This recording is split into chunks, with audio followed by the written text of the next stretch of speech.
Hello, my name is John Rose, and in 2 days, I'm going to be celebrating my 29th raw vegan anniversary. Ow! And in 19 days, I'll be celebrating my 65th birthday. Always get reflective this time of year when it gets around my birthday. Always look back at my life and what I've gone through and how lucky I feel that I stumbled upon this amazing library of knowledge 29 years ago. It's got to be the most valuable knowledge in the world. I'm convinced it is. When I found it, that's what I thought. I said, well, I'm going to make sure it is. I'm going to look at everything else and compare it to everything and see if it really is the most valuable knowledge in the world, and I know it is. Because I know it can save millions of lives and billions of dollars every year. It could turn this planet around if we could ever wake up to the reality that we should not alter our food. Why can't we figure out we are what we eat and extrapolate that to the next level and realize it's why we suffer? Well, there's a lot of reasons. I got really philosophical about this 29 years ago. I found my true calling as a philosopher.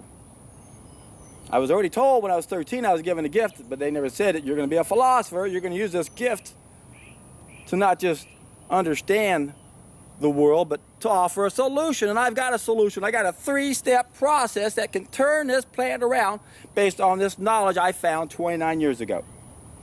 Once again, I got really philosophical. Socrates said, the problem of knowledge is the key to all of our problems. I got so excited because I already knew what he was talking about. I knew that ignorance was the problem. It took me 36 years to find this knowledge.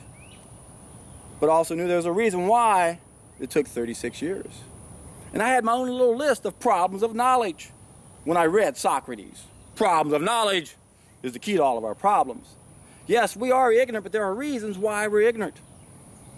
I've come up with 55 total problems of knowledge that are based on 21 main problems of knowledge. The number one problem of knowledge is we don't have the knowledge of how to live. We think cooking is an art. Shows you how far off we are as a species.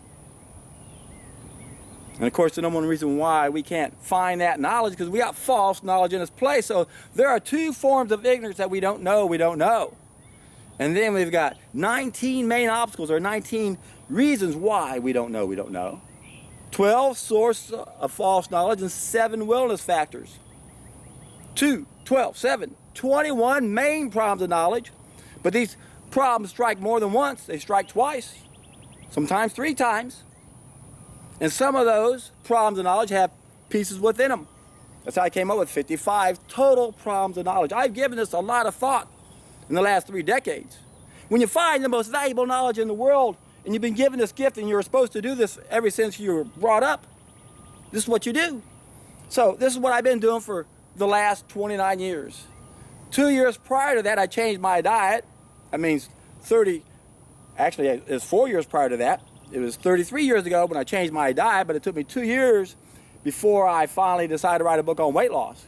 Because I perfected a very complicated mathematical procedure to monitor my calories. Don't just look at total calories, let's spread them out, the protein, the carbohydrates, and the fats. If you don't do that, you don't understand anything about these low-fat, high-fat, low-carb, high-protein diets. You can't understand anything unless you spread those calories out. And then you can analyze it from that perspective. But that's what got me into this. So I've been studying nutrition for over 31 years. That's when I started writing a book on weight loss 31 years ago. But it was 2 years in my research, 29 years ago, just 2 more days, when I found this other beautiful library of knowledge that's more important than all the other libraries combined. You clowns out there with degrees in biology and chemistry and physics and pharmacy, you think you're so clever.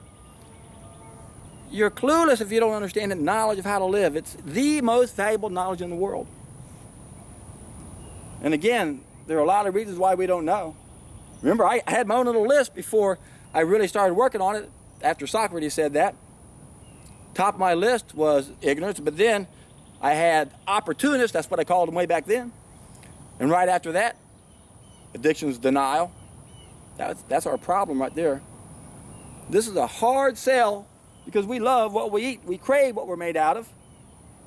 It's real hard to get people to entertain the idea that maybe we shouldn't eat food that we're not biologically adapted to eat.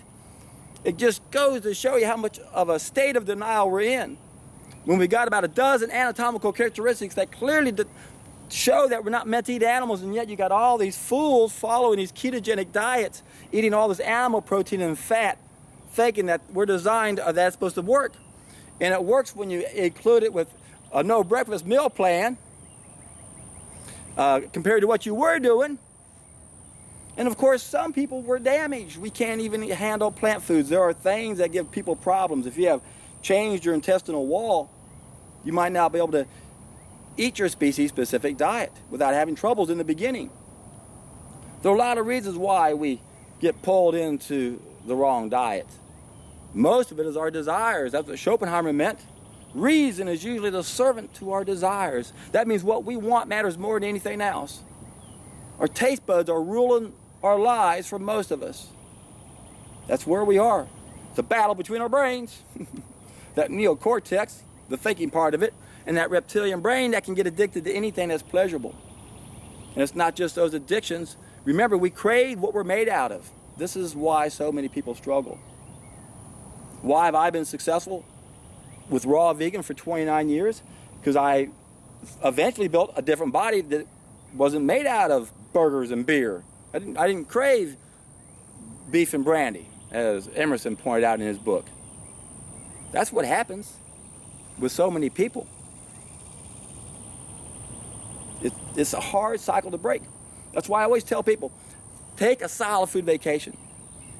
One of the three things you're going to do when you take a solid food vacation is you're going to reset your survival mechanism, your feedback system. This is the problem that most of us have. We build up a tolerance to these poisons. We don't realize how bad they are unless we take a solid food vacation and see what it's like to not indulge in those. It's like the person smoking the cigarettes.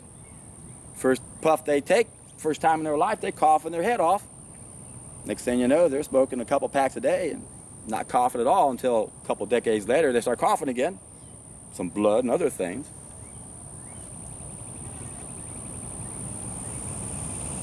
So there's a lot of obstacles that we have when it comes to waking up to the truth. This great library of knowledge I told you I found 29 years ago.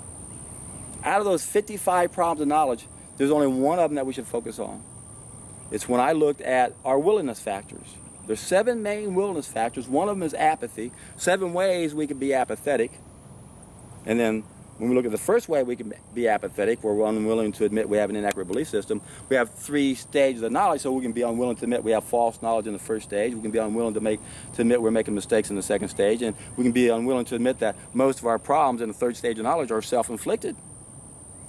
But then, the first 4 of those willingness factors are in the first doorway we have to go into in this special teaching tool I told you about. 3 stages of knowledge, 6 boxes altogether. Box of false knowledge is down over here. Box of knowledge up here is where we need to go, but there's a doorway in the middle. That's where these 19 obstacles are at. They're keeping us from finding that knowledge. So when we look at our apathy factors, that's piece 18.1 to 18.4, that's in that first doorway. Look at the Ultimate Schematic and the Ultimate Solution playlist, 11-part video series. I explain all these pieces in detail. You don't need to know all this. Just understand that if we're unwilling to admit we have false knowledge, if we're unwilling to listen, if we're unwilling to read and research, if we're unwilling to believe, that doesn't keep us from going up to the next doorway where we have 3 more willingness factors that now change piece numbers 15.5, 0.6, 0.7. 15.5 is where we're willing to apply what we know. But I realized long ago that you don't have to believe something to apply it. That's why I keep telling people, test an idea's time has come. As piece 55 or 54.5. Test an idea's time has come. That's the only way we can make any sense out of this. You don't put new wine in an old container. You got to clean out the old container. If you're having gut issues, let's clean everything out. Let's start anew. And slowly introduce one food at a time to see what we can do. And we have to keep in mind that food is only one of those 12 essential needs, and those 12 essential needs are only one of the 2 groups of needs we must satisfy. I explained this in many of my other videos. There's the law of cause and effect, and then there's a ripple effect. We're living systems, folks. We're subject to the law of cause and effect, just like all matter is subject to Newton's third law of motion, the law of action and reaction. When we look at action and reaction and cause and effect, those are ordered pairs. We're subject to that law. So that's where we have to start, cause and effect. What we do in that second stage is what we get in the third stage. So we got to look at how we interact with our environment. We got to look at the environment itself, and then there are 11 ways we interact and deal with our environment. Those are the 12 essential needs. So why have I been successful for the last 29 years? Because I understand we have two groups of needs. I'm trying my hardest to satisfy all 12 of those essential needs. The biggest mistake most of us make is in the area of our food. And that's where the raw vegan diet comes into play. And a lot of people aren't ready to hear that right now because they don't know what they're missing. That's why they got to test an idea as time has come so they can see what they're missing. They've got to overcome this malfunctioning survival mechanism. I gave it piece number 5. Out of the 281 pieces identified in my special teaching tool, the ultimate schematic, the first 21 are the 21 main problems of knowledge. Piece number 1 is up here in the plus A box of knowledge, the knowledge we're missing, lost knowledge. Piece number 2 is the false knowledge we have down here in the box of false knowledge. We've superimposed it up there. That's why we can't find piece number 1. But then there are those pieces in between, pieces 3 to 21, that are keeping us from finding that knowledge. And again, the easiest way to deal with this is just to test an idea as time has come, because if we don't know what we're missing, we're going to always struggle with all these other willingness factors, the addictions, the habits. Habits. Every time we do something, folks, we create a neural strand that allows us to re-access that behavior without thinking about it. So habits are difficult. There's only one way to break a habit. You got to unwind that cable. That's where the solid food vacation comes into play. So when we look at the 12th source of false knowledge, the number 1 source of false knowledge, piece number 3, that's the dark side of our behavior. But in our case, it's the darkest of the dark side of our behavior. The result of cooking our food, losing one of our senses, having a cesspool in our body. But it's the worst of us that are controlling everything. They're the ones who own and control every major sector of human endeavor that keeps us ignorant and sick and debt slaves. Piece number 4 is traditions. For the longest time, I had that as the number 1 source for false knowledge, because that's how we start our life, isn't it? This journey of ours in the negative A box of false knowledge, thinking that cooking is an art, eating cooked food, that's the biggest mistake ever, and then we end up with all these problems that are within our control. It's so simple once we understand this one simple bit of false information. And again, one of the biggest struggles we have is our traditions. It's difficult to break away from our traditions. We all have our own cultural foods, whatever it may be, that ties us into our family. This is another reason why we struggle so much. That'd be piece number 4. Piece number 5 is this malfunctioning survival mechanism that I've been talking about. We build up a tolerance to our mistakes, and we don't realize it's a mistake. You've got to break away from those habits. You got to see what you're missing. And don't be overly concerned about making this happen overnight. I've been about 98% raw for the last 29 years. Didn't start off that way. I didn't understand how profound it was in the beginning. Had I understood how profound it was, I would have done it right away. And if I had known I was damaged, I would have done it right away. It took me a long time to figure out I couldn't violate a law of nature and not have it yell at me. So the first year, I was 60% raw when I did this in 1990. Then I went to 80%, then 90, then 95, then 99, then 100. And I'm not guessing, exaggerating, or anything. I kept detailed records. I spread everything out. I calculated all these calculations. To this day, I still weigh everything I eat. I just don't keep track of the calories. I look more at the weight coming in and the weight going out, because I document that also. I want to know how things are going through my food tube. And that's what I've been studying ever since 1994, after I did my 7th long solid food vacation. I understand the eating and pooping connection better than anyone on this planet, because I've been analyzing that for this period of time. So the reasons why I've been successful is I finally have made it to 100% raw food. 60, 80, 90, 95, 99, finally made it to 100. And I had to go to 100 because I damaged my intestines. Every time I ate anything cooked, it plugged up those parts of my body. I was forced to go 100% raw. Since then, I've done about a half a dozen cooked food experiments, and they've convinced me beyond any doubt that cooking is the biggest mistake we have ever made. But it's not a panacea. We've got to make sure that everything else about our lives is the best that it can be. We got to get a good night's sleep. We got to get a lot of sunshine and fresh air. Those are the keys right there for me. Why have I been successful at doing this for 29 years? I don't alter my food unless I make juice out of it, and that's a good application to to the Industrial Revolution, these machines we mastered. So that's important, but I'm still active. This is my office. I'm a philosopher. My bike is my desk. Right now it's my tripod. But this is where I come to get inspired, to think, and to get all the other basic needs I need satisfied. I like to multitask. I'm exercising. I'm in my office. I'm thinking. I'm getting sunshine. I'm getting fresh air. I wear as little clothes as I can. If I could strip off naked, I would. Clothes are evil. I did a special video on the evils of clothing, how harmful they are to the body, how they weaken the body. We're supposed to be exposed to fresh air and sunshine. If you look at the blue zones, there are 4 main things they have in common. 3 were good, 1 was bad, and they still were able to be the healthiest despite the 1 thing that was bad. The 3 things they had in common is it was mostly a plant-based diet. Almost completely a plant-based diet. Very little animal protein, less than 10%. And then they both got about 4 or 5 hours of sunshine and exercise. But it wasn't real hard exercise. It was nice, easy, casual exercise, gardening and walking, things like that. The 4th thing they had in common that was bad is they were all eating cooked food. We've been eating cooked food for so long that we don't really understand what would happen if we weren't doing that. And you'll hear a common excuse people will give saying, well, there's no history of people doing this. Well, there is. The Essenes were raw vegans. They lived to be 120. The Bulgarians, if I'm pronouncing that correctly, were known to live to be 200. Gabriel Cousens confirmed their existence when he went to their location to see if they really existed. They were raw vegans. If you look at the human existence, we didn't start consistently cooking our food until about 60,000 years ago. That represents about 1% of our existence. So for 99% of our existence, we were basically raw vegans. There were times when we ate meat, but we didn't really start eating meat consistently until about the 2.5 foot line. If we put the human existence on 100 yards, started cooking on the 1 yard line, at the 2.5 foot line, there's 3 feet in a yard. That's when we started consistently eating animals. We were able to hunt them because we could set the forest on fire. Then it was all the way down to the 6-inch line when we had the agricultural revolution. That was about 10,000 years ago. That is when we started eating plants we're not biologically adapted to eat. There are anti-nutrients in them that tells us we're not supposed to eat them. But if we cook the food, we can kill the food. We can kill those anti-nutrients, and now we can eat them.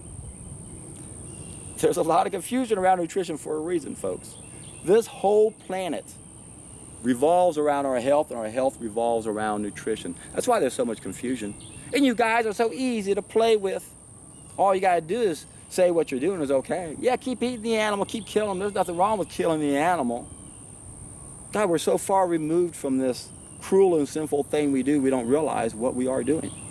And those who are brought up as hunters, and I know those people, I understand you think you got to have that protein, and if you didn't kill the animal, some other animal would kill it, so it's okay. It's not. When we're not biologically adapted to eat something and then we kill it and destroy its life, we take its life away, that's something wrong with that act. But when you realize how sick we are as a planet, the fact that the sickest of us, that's piece number 3, are literally Satanists. They want everything on this planet to suffer. That's how they get off. They've got the mentality like they look at us as if some people look at stepping on an ant. Now, I go out of my way to make sure I never step on anything or run over anything. I respect all life on this planet. I have reverence for all life on this planet. But these clowns, no one can think how they think, because they derive pleasure in going around stepping on us like we're ants. And they think they're superior because they can do that. The only way they can do that is because they're sick, they're psychopaths, they have no empathy. The rest of us can't understand this, and for a lot of us, it's too scary to entertain. But remember, I got philosophical about this 29 years ago. I wanted to know, why did it take me 36 years to find this unbelievable knowledge that could turn this planet around? That even ties into the fall of mankind because it destroys one of our senses. Creates a cesspool inside of us. Why did it take so long? Why do we have these problems? It's like there's a catch-22 effect.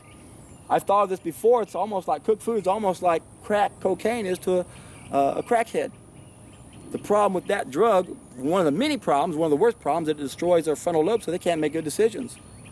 But when it comes to how addictions and denial works, that's exactly what happens to us. We shut off our frontal lobe. I've talked about this many times in other videos. I know a lot of you guys are new to my channel. Welcome. Glad to see so many new people here recently. They did a study that's published online October 9, 2011. They called it unrealistic optimism. They hooked up a bunch of people to MRIs. They asked them 80 questions. And sure enough, their frontal lobe just shut right off when they got to an area they didn't want to entertain. We have a very selective memory, folks. Carl Jung called it our shadow. So it's unwanted aspects of ourselves we don't want to admit. It's a self-defense mechanism, denial is, so we don't go crazy. If most of us could remember all the bad things we did, we'd want to blow our brains out, and a lot of people do that actually when they get in touch with the chaos that they have in their lives. Keeping in mind, there's a good reason why we did all those things. We're lacking biophotons, we had that cesspool inside of us, and we live in a sick world.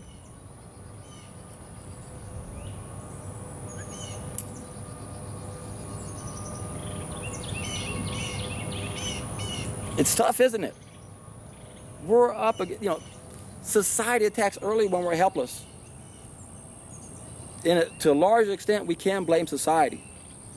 We were brought up in a society through traditions, cooking our food. You go out into the real world, everyone's cooking their food. You go to school, everyone's cooking their food. We all think it's okay.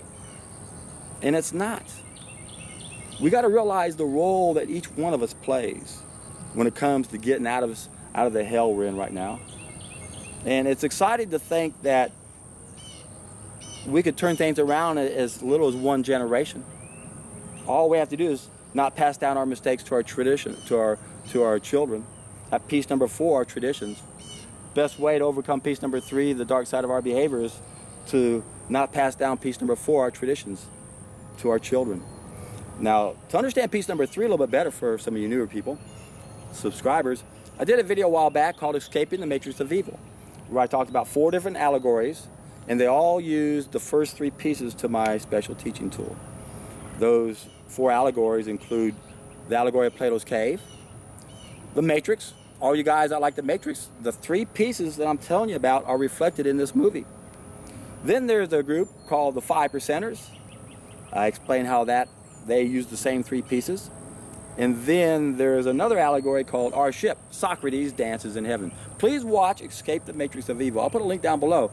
It's one of my favorite videos because there's a reason why I label those as the first 3 pieces. We lack knowledge of how to live. We don't know we got these 2 groups of needs, the 12 essential needs based on the law of cause and effect. Remember I told you that? There's a ripple effect. See, cause and effect is linear, then it's circular. There's a ripple effect where effects become causes. Now we got 2 more groups of needs. So I know I'm a little over this place. I digress quite a bit here. That's why I'm successful. Not because I'm digressing, but because I know we got these 2 groups of needs we got to satisfy. I know that food out of those 12 essentials is the biggest one we got to correct. That's why you got to take that solid food vacation. And the problem that a lot of us might have, especially younger people, because we're getting sicker every generation, is this other group of needs. We got 2 additional temporary needs. We have subsequent needs because we're sick and disconnected. Identify 10 of those, 6 of which are problems of knowledge. But then we have subsequent causes also. That's the one that really tricks us. We're damaged individually and collectively. We have individual shadows, we have collective shadows, and the collective shadow is what keeps us where we are. That's why we play a role. If we can all change our shadow, if we can get rid of this shutting off our frontal lobe, because that's what we do with what's called unrealistic optimism, that's studied back then in 2011. People shut their frontal lobe off. They have a mental processing error. Imagine typing on the keyboard into a Word program and you're about to hit the save button, but you hit the delete button instead. That's what we do. That's what people do in denial. That's why getting people to change their diet is so hard. That's why the best way to deal with all 55 of those problems of knowledge, which denial is one of them and it strikes twice, it keeps us from finding that knowledge we need. It keeps us from applying it. It keeps us from ever even wanting to look or listen to the truth about what to eat. And there's only, again, the best way to deal with every one of those obstacles is simply do something you haven't done before. Test an idea as time has come. I have a 2-hour seminar. I got 32 related videos that all tie into that. Trying to motivate you guys to realize there's another level of existence. That's what I found 29 years ago. There's another level of existence that most people have no idea exists. And some people might struggle because they're damaged. That's that other group of needs. We've got these two groups of needs that we must satisfy. Think of it this way. There are anatomical limitations that were given at birth. That's the law of cause and effect. And then there are anatomical limitations from the damage we've done to ourselves. There's the ripple effect. But we haven't just damaged ourselves, we have damaged the environment. A lot of people are living in places where you can't go out and walk and eat the food that should be growing everywhere. And we're not getting enough sunshine. We've got this other group of needs. So food is not a panacea.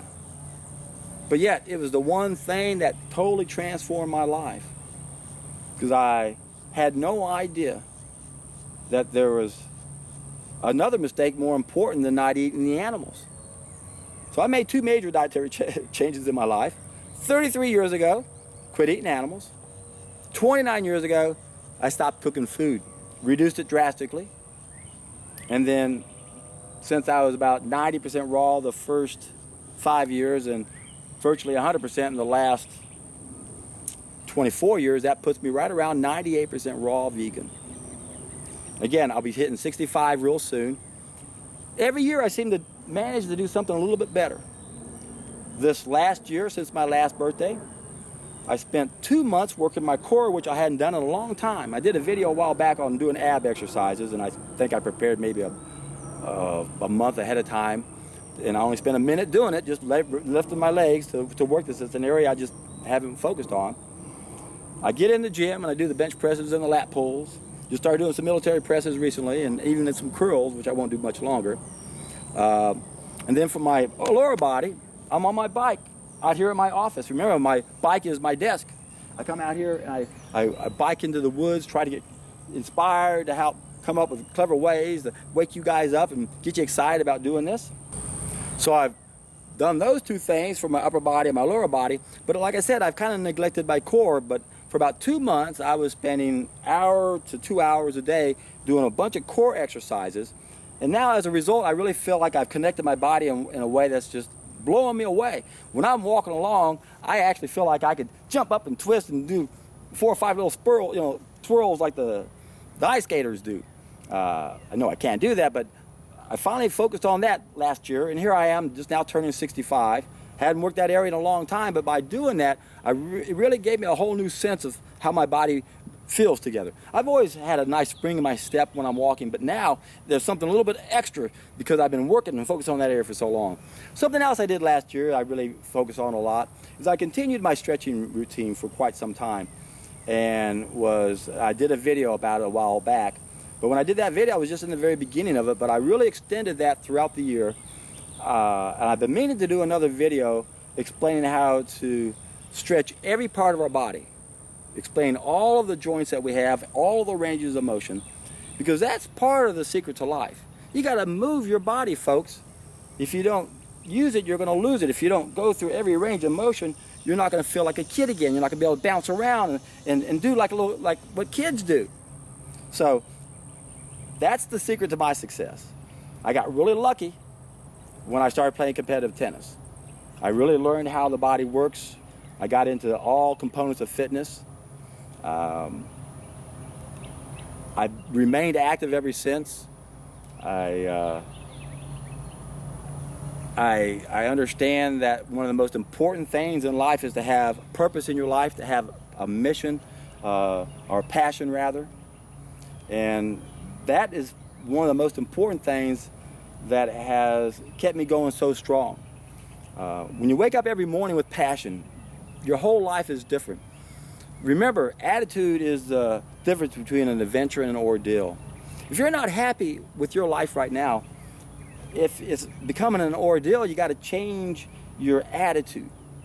And the best way to change your attitude is to bump up your biophotons, flush out that cesspool, start eating your species-specific diet, and be aware of how you might be damaged. Because if you are damaged, you might not get everything you need from your species-specific diet. As I mentioned earlier, I perfected a 3-step process to solve every problem that is 100% within our control. In reality, there's only one thing we have to do: satisfy those 2 groups of needs, 12 essential and 2 additional temporary needs. Unfortunately, most of us are unwilling and able to do that. That's why I added those 2 preliminary steps. The first step addresses the willingness issue on a temporary basis so we can see what we're missing and then be in a better position to take the second step where we're going to correct 5 main mistakes on a permanent basis. And then realize that those 5 main mistakes deal with one of our 12 essential needs, our food. Got to satisfy all those needs. And in most cases, that's all we got to do.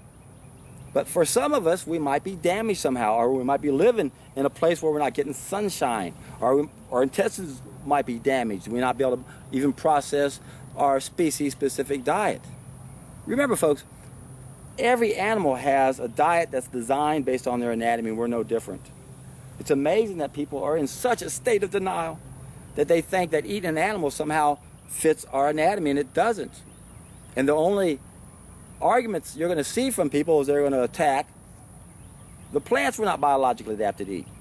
We're biologically adapted to eat fruits. We're frugivores. That's our main diet.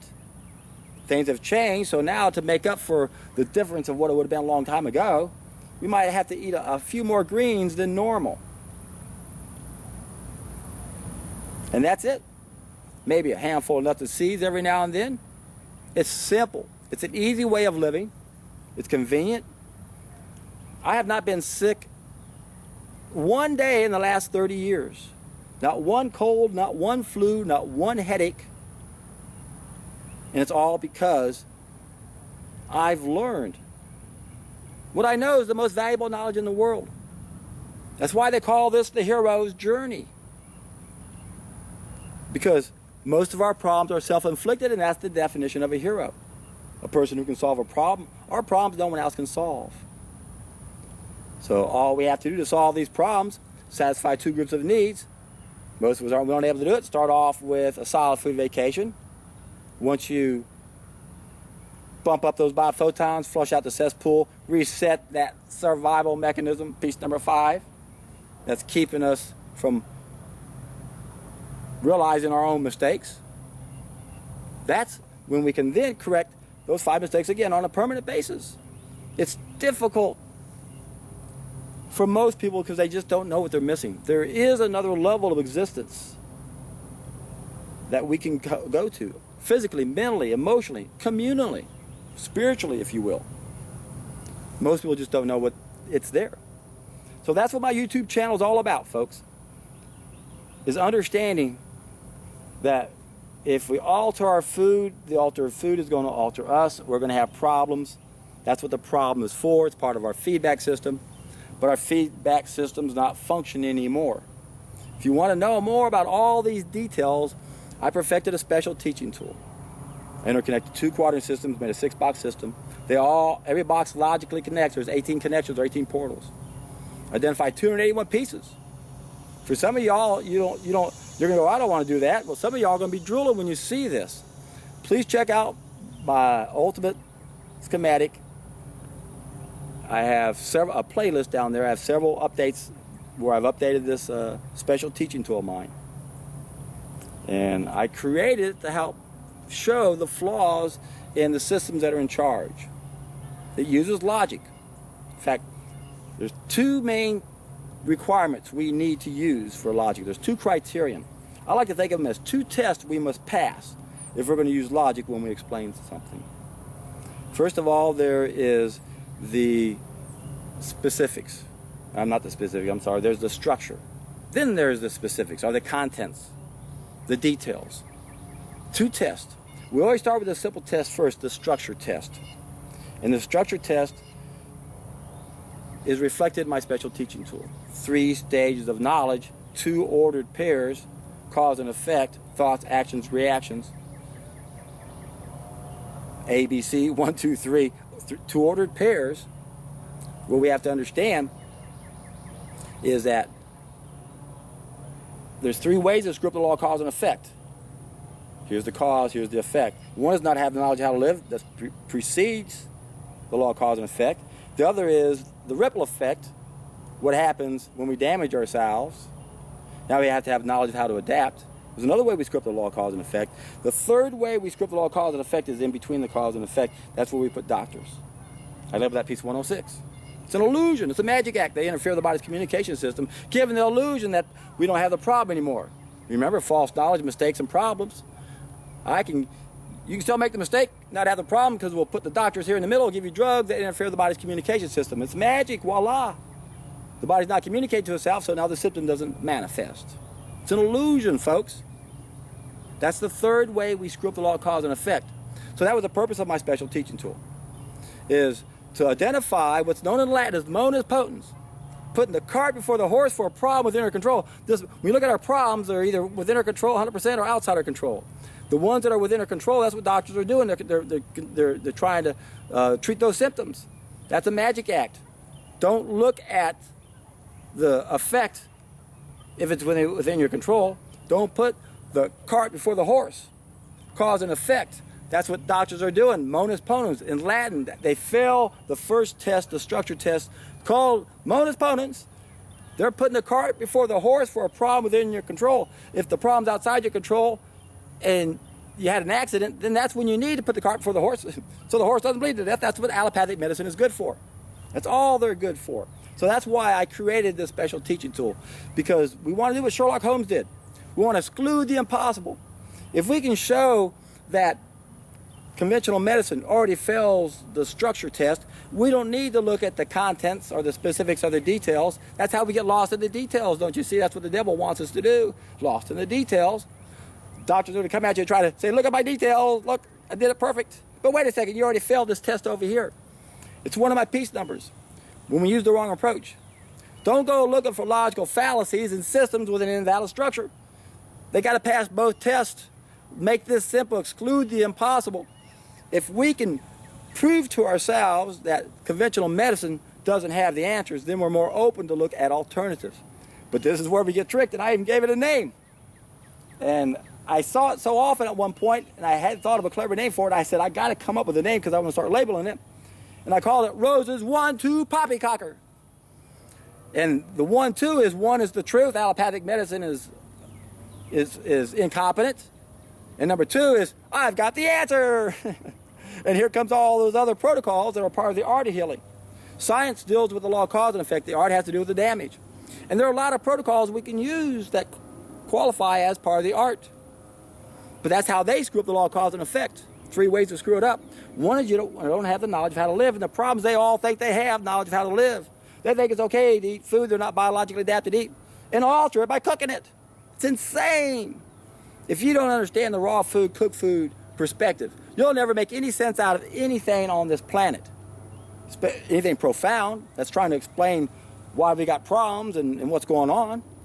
Because the best they'll ever be able to do is blame something downstream that was a subsequent cause. Remember, cause and effect, there's a ripple effect. Effects become causes, that's the causal loop. Effects become knowledge, as in the knowledge loop. Remember, experience is the best teacher. So, that's what a causal loop is. That's what a subsequent cause is. So what you're going to find, a lot of people say, well, we'll never solve our problems. We got this dark side to our behavior, but that's how we're being tricked and saying, oh, it's outside of our control. We're born that way. It's part of our nature. No, it's not part of our DNA. We're not born that way. We're not born of sin. We're eating our way into hell because we're destroying the biophotons that make us feel one with everything. Now we're eating food we're not biologically adapted to eat, and it's creating a cesspool inside of us. Those are the 2 huge contributing factors to the dark side of our behavior. But the dark side of our behavior, even though it's a big problem, it's the number 1 source for false knowledge. Piece number 3, even though it's caused a lot of problems, it's an effect before it became a cause. You got to ask yourself, what creates the dark side of our behavior? It's our food. Cooked food is the fall of mankind. It's what sets everything else up. And I knew that when I found this knowledge 29 years ago. I've been extremely passionate trying to punch holes in it every way I can. I've been studying everybody who thinks they have a solution to health or anything about how the world works, geopolitical and everything else. That's why my channel is filled with other videos that go into that side of the story.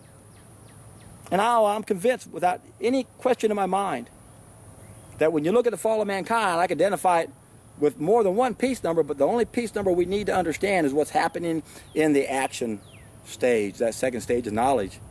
Because that's what we got to correct. We get tricked and fooled in looking at what's in the first stage or what's in between the boxes. not realizing we have to realize that there's something we did long ago and we're still doing it today. And if we corrected it, this planet could transform in ways most of us can't even comprehend. And I've been thinking about this and contemplating this for over 29 years. And I get confirmations all the time. Read Tolstoy a couple years ago. He translated that beautiful book by Howard Williams, The Ethics of Diet, into Russian, and he had that 25-page essay he wrote. I have a video called The First Step to Paradise. Please watch that video. I'll put a link down below. Where Tolstoy had a 25-page essay saying we got to take the first step. First step addresses the reason why we have problems. We're gluttons. You got to fast. You got to take back self-control. Tolstoy's first step is the same first step in my three-step process. Mine is a solid food vacation on juices. Tolstoy's solid food vacation on water. Why? Because it takes back control over the things that are controlling us so we can reset our survival mechanism. So it's no longer malfunctioning. That's really important for us to do, folks. Read another book around the same time a couple years ago. And I had that book on my computer for a decade. I never got around to reading it. The Teachings of the Essenes from Enoch to the Dead Sea Scrolls. And when I read that book, I couldn't believe they were saying exactly what I've been saying too. We're making one big mistake. We're violating one big law of nature. It's how we live. It's how we eat. And this book, please download this book. Find this book. I'll see if I can find a link for it and add it to the description box or a pinned comment so you guys can read it. Read chapter 1 and just read chapters 1 and chapters 2. They talk about the one law and how they have the rulers and the ruled, the ignorant people being ruled, and then the arrogant rulers once again that want to keep the status quo the status quo. So I mentioned several videos I'd like for you guys to watch. The Escaping the Matrix of Evil, I explain all those 3 piece numbers so you understand that the role piece number 3 has. And they're the ones who own and control everything. So our brains are bombarded with so much bullshit that we become brain dead on a lot of subjects. And of course, there's a battle between our brains. I did several videos on that, where our reptilian brain is winning the battle over our neocortex. That ties into a battle between our senses, our taste buds versus our sixth sense. The thing that is destroyed when we cook our food. The reason why we struggle as a species. We don't do very well with 5 and a fraction of a species. A lot of us do okay, but if we all had all 6 of our senses, this planet would transform. That's what I learned 29 years ago. I've been adamant about this every day of my life. I've been searching for as much knowledge as I could to punch a hole in it or confirm what I've come to know. And it turns out everybody who has extensive experience with this sees the same thing. We see the transformation people go through. That's why I'm so passionate every day of my life. That's why I bounce out of bed every day thinking, wow, 29 years, this is great. If I hadn't found this, I'd probably be dead. 65, I can't believe I'm 65. Psychologically, I still feel like a kid, but physically, I'm able to keep doing things better and better, and I haven't even really worked at it. I don't spend hardly any time in the gym for you guys saying, oh, he's not very muscular. He's a wimp. I don't want to look big and muscular. I don't like that look. I like a more Bruce Lee type of look, more shredded.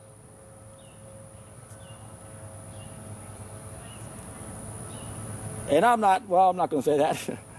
If that's what you like, go ahead and go for it. Personally, I like a more natural look. To me, that doesn't look too natural. It makes sense to me that we spend the day in the sun. Life's for living. I was listening to a song the other day that I like to listen to that I remember when I was, again, I get very reflective this time of year. When I was around 16 or so, I bought my 3rd vehicle. First vehicle was a motorcycle, then I got a big old Bonneville. Pontiac Bonneville was a boat. My 3rd vehicle is the one I'm talking about. I got a little MGB. It was a fun little car, convertible. It was jacked up in the back. It had big springs in the back. It had big, thick tires. Someone had modified it somewhat, but I'll never forget when I first got that car. The sun was out, and that song by In the Summertime, what's his name? Mongo Jerry. There's a line in that saying, "Life's for living." That's our philosophy. that's how life should be. We should be able to spend our day doing what we want, not working for someone else and making a bunch of money. We got to change our values. That's where it all begins. We got to realize that most of us spend most of our time accumulating things we don't even need, and they actually end up being detrimental to our own life and well-being. We need to simplify things. We got to realize the role that we play in getting this knowledge out. Remember, the hero's journey, the most important part of those 7 willingness factors is piece number 54.7. That's where we're willing to share this information. So I want to thank all you guys out there who are playing your role on the hero's journey. Thanks for all the great comments. Thanks for giving me the thumbs up. Thanks for sharing this link. Thanks for helping my channel grow. I'm convinced that if my channel could go viral, this planet could transform in a very short period of time.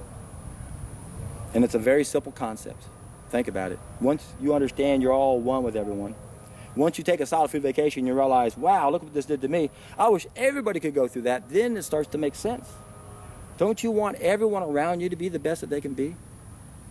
Do you really want people that you can argue with and get in fights with because that's the only thing you do in your life? Your life is so sad. We live in such a sick world that that's where you get off to. You go to message boards with people who have opposing ideas, and you come and insult them, and that's how you have fun for the day. That's not living. That's not what life is all about. Again, most of us just don't know what we're missing. We never give any thought to reciprocal altruism. What would happen if we could all change our collective mentality? Well, we understood that we didn't want to own anything. We wanted to share. We want to make everything better. Let me make everything around me better. That's how I can make my life better. I realized that as a young man, just intellectually. But now I feel it in my bones. I know that if everyone felt like me and did what I want to do, I want to go out and make everything around me better. And other people will do it differently than I will. Some people will go down there and landscape the river, make a new river, do all sorts of things. This planet could be a paradise in a very short period of time if we could reach the tipping point. So that's the purpose of my YouTube channel. Pretty much every video I do pretty much tries to get you to go back to that seminar so you can test an idea as time has come, so you can be part of that critical mass, the 100th monkey concept or phenomenon, where when enough of us start doing this,